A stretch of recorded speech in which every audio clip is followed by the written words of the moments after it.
Samajwadi party के संरक्षक और उत्तर प्रदेश के 3 बार मुख्यमंत्री रह चुके, 10 बार विधायक और 7 बार सांसद रहे, 1 बार रक्षा मंत्री रहे दिग्गज नेता मुलायम सिंह यादव को गुजरे हुए अब 1 महीना होने को जा रहा है। 10 अक्टूबर की सुबह गुरुग्राम के मेदांता हॉस्पिटल में नेताजी ने अंतिम सांसें ली। कई गंभीर बीमारियों से वह जूझ रहे थे और उन्हीं गंभीर बीमारियों के चलते नेताजी इस दुनिया को अलविदा कहकर चले गए।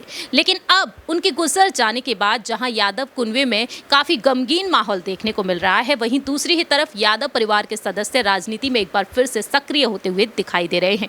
और अब यहां पर सियासत तेज हो चुकी है मैनपुरी सीट को लेकर। 5 दिसंबर के दिन मैनपुरी सीट पर चुनाव है और अब तक किसी भी दल की तरफ से प्रत्याशी का नाम घोषित तक नहीं किया गया है। बीजेपी साफ तौर पर यहां पर हुंकार भरती हुई नजर आ रही है कि इस बार मैनपुरी सीट पर साइकिल दौड़ने की बजाय कमल ही खिलेगा। डंके की चोट पर बीजेपी ने ऐलान कर दिया है, लेकिन समाजवादी पार्टी के राष्ट्रीय अध्यक्ष अखिलेश यादव के फैसले का क्या? आज हमारे इस डिबेट सेशन में हम बात करेंगे कि किस तरीके से अब यहां पर समाजवादी पार्टी को यादव कुनबे को टक्कर देने के लिए कहीं ना कहीं अपर्णा बिष्ट यादव तैयार हो चुकी हैं। नमस्कार, मैं प्रांशी राठौर और आप देख रहे हैं नेक्स्ट 9 न्यूज़। सबसे पहले आपको बताना चाहेंगे उस बड़ी खबर के बारे में, जैसा कि हमने आपको लाइव सेशन में बताया ही था। दरअसल अंदरूनी सूत्रों के मुताबिक जो दावे किए जा रहे हैं वो दावे कुछ इस तरीके से हैं, जो तमाम खबरें सामने आ रही हैं। सबसे पहले आपको कंप्यूटर स्क्रीन की तरफ ले जाएंगे और आपको बताएंगे कि अब अपर्णा बिष्ट यादव को लेकर दावा ये किया जा रहा है कि मैनपुरी सीट पर अपर्णा को उतारा जा सकता है।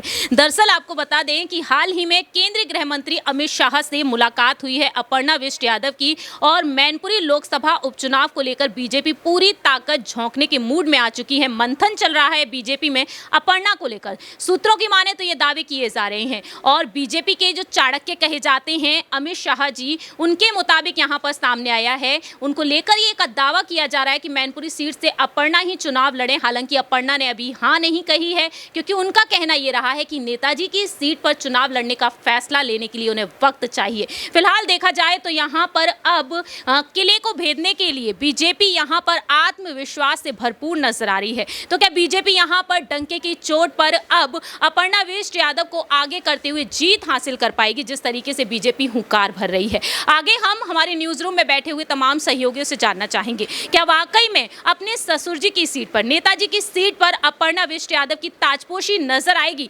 सपा खेमे की तरफ से नहीं बल्कि बीजेपी की तरफ से? सबसे पहले हम सवाल लेना चाहेंगे यहाँ पर हमारी सहयोगी कशिश से कि आखिरकार वह क्या कुछ कहती हैं। कशिश भी लगातार यादव कुनबे को लेकर तमाम रिपोर्ट्स आप तक पहुंचा ही रही हैं। हम जानना चाहेंगे अपर्णा बिष्ट यादव को लेकर क्या बीजेपी पूरी तरीके से यहाँ पर तगड़ी रणनीति बना चुकी है? क्या अपर्णा बिष्ट यादव हाँ बोल देंगी? क्योंकि महज एक दिन बाकी रह गया है, 10 नवंबर को नामांकन प्रक्रिया देनी है और 10 नवंबर के दिन नाम घोषित हो जाने चाहिए। तो आपको क्या लगता है?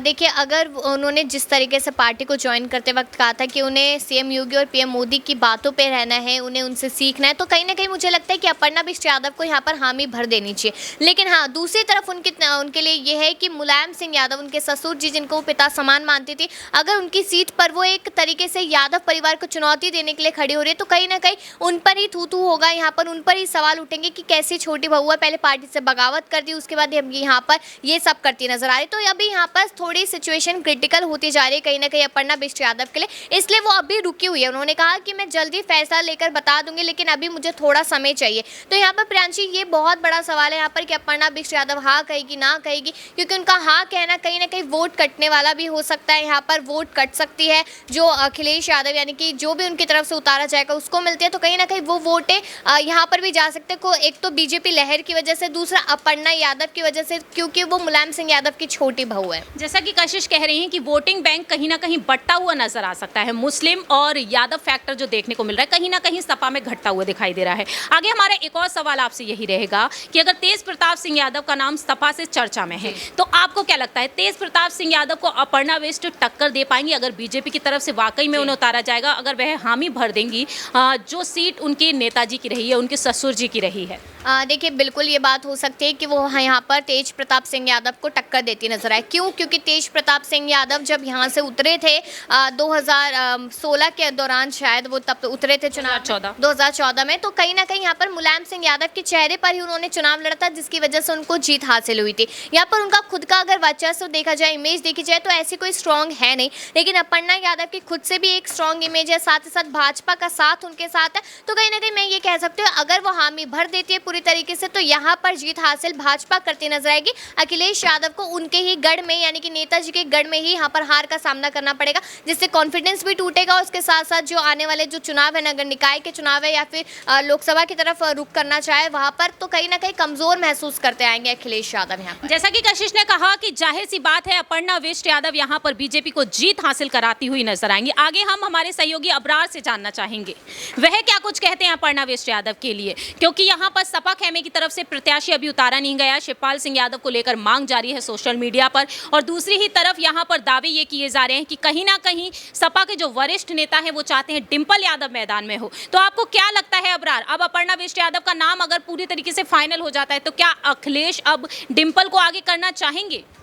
देखिए, डिंपल यादव की चर्चा जहाँ तक है पूरी तरीके से जो उस पर विराम लग चुका है, क्योंकि लगातार कहीं ना कहीं तेज प्रताप सिंह यादव का नाम आगे आ रहा है, क्योंकि वो उस सीट पर मुलायम सिंह यादव के ज़माने में भी अपनी जीत को दर्ज कर चुके हैं। तो ऐसे में जाहिर सी बात है कि डिंपल यादव की जहाँ तक बात है, तो डिंपल यादव भले ही इस सीट पर ज़्यादा जो अपनी एक तरीके से दावेदारी रख रही है, लेकिन उसके बावजूद भी भारतीय जनता पार्टी को एक बड़ा मौका मिल जाएगा अपर्णा यादव को उस सीट पर इस्तेमाल करने का। जहाँ तक खबर आ रही है कि अमित शाह से मुलाकात हुई अपर्णा यादव की, तो ऐसे में अमित शाह ने जो उनको प्रपोजल दिया वो यही है कि वो इस सीट पर चुनाव लड़ें, और ऐसे में अपर्णा यादव अगर रजामंद हो जाती है चुनाव लड़ने के लिए, तो जाहिर सी बात है कि उनके लिए एक बड़ा मौका है भारतीय जनता पार्टी में अपनी जगह को सुनिश्चित करने के लिए, और साथ ही पार्टी में अपने कद को एक और जो है एक तरीके से बड़ा बनाने के लिए। क्योंकि अगर इस समय अपर्णा यादव एक बड़ा फैसला लेती है उस सीट पर चुनाव लड़ने का, तो जाहिर सी बात है कि बीजेपी उनको इसका जो फ़ायदा ज़रूर आने वाले समय में देगी, भले उनकी हार हो, क्योंकि यहाँ पर मैनपुरी सीट काफ़ी ज़्यादा जो है मुलायम सिंह यादव के लिए अहम मानी जाती थी, और मुलायम सिंह यादव ने यहीं से कई बार जो संसद का सफ़र तय किया, यादव परिवार के कई लोगों ने यहाँ से संसद तक का सफ़र किया है, और ऐसे में अखिलेश यादव जो है कहीं ना कहीं इस सीट पर जीत दर्ज करके आपसे अबरार जानना चाहेंगे, शिवपाल यादव ने भी तीखी टिप्पणी कर दी है कि अखिलेश यादव कहीं ना कहीं चापलूसों से घिरे हुए हैं, और दूसरी ही तरफ वह जिम्मेदारी भी चाहते हैं। तो ऐसे में अपर्णा विष्ट यादव को अगर आगे किया जा रहा है, और दूसरी ही तरफ अपर्णा को लेकर उनसे सवाल पूछे गए कि बीजेपी में अपर्णा को मैनपुरी सीट से उतारा जाता है, तो उन्होंने चुप्पी साध ली, उन्होंने कुछ नहीं कहा। तो शिवपाल सिंह यादव के बयान ना देने को लेकर आप किस तरीके से सोचते हैं? क्या शिवपाल यहाँ पर अपर्णा के साथ हैं, या फिर यहाँ पर अखिलेश के साथ खड़े होने का वह दिखावा कर रहे हैं? देखिए, शिवपाल यादव से जब बातचीत की गई इस पूरे मसले पर, तो उन्होंने खुले तौर पर ये बात तो कही है कि उनका समर्थन, लेकिन अंदरूनी तौर पर, भीतरी तौर पर वो क्या सोच रहे हैं, क्या उनके अंदर से नाराज़गी कि उनको उम्मीदवार नहीं बनाया गया, क्योंकि वो ये सोचते हैं कि परिवार में एक बड़े सदस्य होने के नाते और साथ ही राजनीतिक सूझबूझ के कारण उनको इस पद की जिम्मेदारी देनी चाहिए थी, उन्हें प्रत्याशी बनाया जाना चाहिए थे। लेकिन ऐसे में अखिलेश यादव की मुसीबत ये है कि वो शिवपाल यादव पर भरोसा नहीं कर पा रहे, क्योंकि उन्होंने उस तरीके के कदम लिए हैं बीते दिनों राजनीति में। तो अखिलेश यादव के लिए चुनौती ये भी है कि अगर शिवपाल यादव को उस सीट से चुनाव लड़वाया जाए, तो कहीं ना कहीं जो है मुलायम सिंह यादव की उस जो विरासत पर उनका दबदबा, उनकी जो एक तरीके से जो है कि आप कह सकते हैं कि जो एक तरीके से मजबूती है वो दिखती नजर आएगी। और यही वजह है कि अखिलेश यादव ये नहीं चाहते कि कोई ऐसा चेहरा जो है उस सीट पर चुनाव में जीत दर्ज करे जो कहीं ना कहीं समाजवादी पार्टी पर अपनी जो है एक तरीके से दावेदारी को जो है एक तरीके से थोपता नजर आए बाद में। जैसा कि अबरार ने यहाँ पर तमाम सवाल खड़े किए हैं, और साथ ही साथ कशिश ने भी। आगे हम यहाँ पर हमारी सहयोगी क्रांति से जानना चाहेंगे कि आखिरकार वह क्या कुछ सोचती हैं अब सपा खेमे को लेकर। बीजेपी जिस तरीके से रणनीतियां बना रही है, क्या ऐसे में यहाँ पर सपा की जीत उन्हें संभव नजर आती है? क्या वाकई में इस बार मैनपुरी सीट पर कमल ही खिलेगा और साइकिल यहाँ पर रुकती हुई दिखाई दे सकती है? देखिए प्रांशी, सबसे पहली बात तो ये कि साइकिल को रोकना शायद बहुत मुश्किल है, क्योंकि देखिए ये मैनपुरी सीट की हम बात कर रहे हैं, उस मैनपुरी सीट की जहाँ पर जो है कई सालों से, कई कह सकते हैं वर्षों से जो है यहाँ पर सिर्फ और सिर्फ सत्ता पर जो है समाजवादी पार्टी ही दिखाई दी है। ऐसी जगह से हरा पाना भाजपा के लिए बेहद मुश्किल है, क्योंकि देखिए भाजपा की अगर हम बात करें तो जब हम भाजपा के गढ़ में जाते हैं, वहाँ पर आप कितनी भी कोशिश कर लेती है विपक्ष मिलकर के, अभी जैसे गुजरात का चुनाव है, वहाँ के माहौल आप देख रहे हैं कि केजरीवाल कोशिश कोशिश कर रहे हैं। यहाँ तक कि कांग्रेस भी अब अलर्ट मोड पर आ चुकी, बावजूद उसके भाजपा जीतती हुई दिखाई दे रही लेकिन ये तो गढ़ सपा का कहा जाता है क्रांति। आप भाजपा के गढ़ में घुस करके देखिए, वहाँ पर भले ही विपक्ष कितनी भी मजबूती दिखा रही है, लेकिन वहाँ पर भाजपा को हरा पाना आसान नहीं है। वैसे ही यहाँ पर सपा का गढ़ है, जब सपा का गढ़ है तो भाजपा अपनी तरफ से पूरी ताकत पीछे। लेकिन कहीं ना कहीं अखिलेश को कमजोर पड़ाने के लिए यहाँ पर बीजेपी कोई कसर नहीं छोड़ रही है। और शिवपाल ने जिस तरीके से बात कही है, अपर्णा पर उन्होंने एक शब्द नहीं कहा, लेकिन अखिलेश पर उन्होंने तीखी टिप्पणी कर दी। एक तरीके से वह जिम्मेदारी भी चाहते हैं, मौका भी चाहते हैं, और अखिलेश पर वह टिप्पणी भी कर रहे हैं। तो इसको आप किस नजरिए से देखेंगी?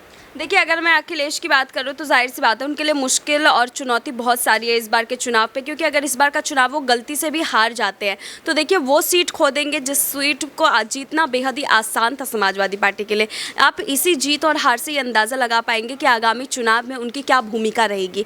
देखिए, इस बार वो दाव पेच सारे खेलने की ज़रूर कोशिश करेंगे अखिलेश, लेकिन मुझे जहाँ तक लगता है इस बार करारी टक्कर जो है भाजपा के साथ मिलने वाली है, लेकिन अंत में मुझे जीत जो है वो समाजवादी पार्टी की ही दिखाई दे रही है। आपसे हमारा आखिरी सवाल यही रहेगा, अपर्णा बिष्ट यादव को लेकर लंबे वक्त से हम सभी इंतजार कर रहे थे, उनके समर्थक इंतजार कर रहे थे कि कब उन्हें कोई बड़ा पद मिलेगा, और फाइनली अब लगता है कि लोकसभा सीट पर जो चुनाव लड़ाने के लिए उन्हें उतारने की कोशिश की जा रही है। तो कहीं ना कहीं एक सांसद के तौर पर अब वह में नजर आएंगी। तो एक सांसद जो बहुत ही बड़ा पद माना जाता है, जिस पद पर खुद नेताजी रहे, तो ऐसे आप किस तरीके से देखते हैं? क्या अपर्णा बिष्ट यादव को वाकई में सांसद बनाया जाएगा बीजेपी खेमे की तरफ से? क्योंकि सपा के यहाँ पर 2 ही सांसद रह गए हैं विधानसभा में, और लोकसभा में देखा जाए तो माफ कीजिएगा, विधानसभा में 2 सदस्य रह गए हैं, और यहाँ पर देखा जाए 2 ही सांसद सपा के पास रह गए हैं लोकसभा में। तो आपको क्या लगता है, अपर्णा बिष्ट यादव और दूसरी ही तरफ सांसद रह चुके हैं, 2 बार सांसद रही है डिंपल यादव, तो कड़ी टक्कर देखने को मिलेगी 2024 में?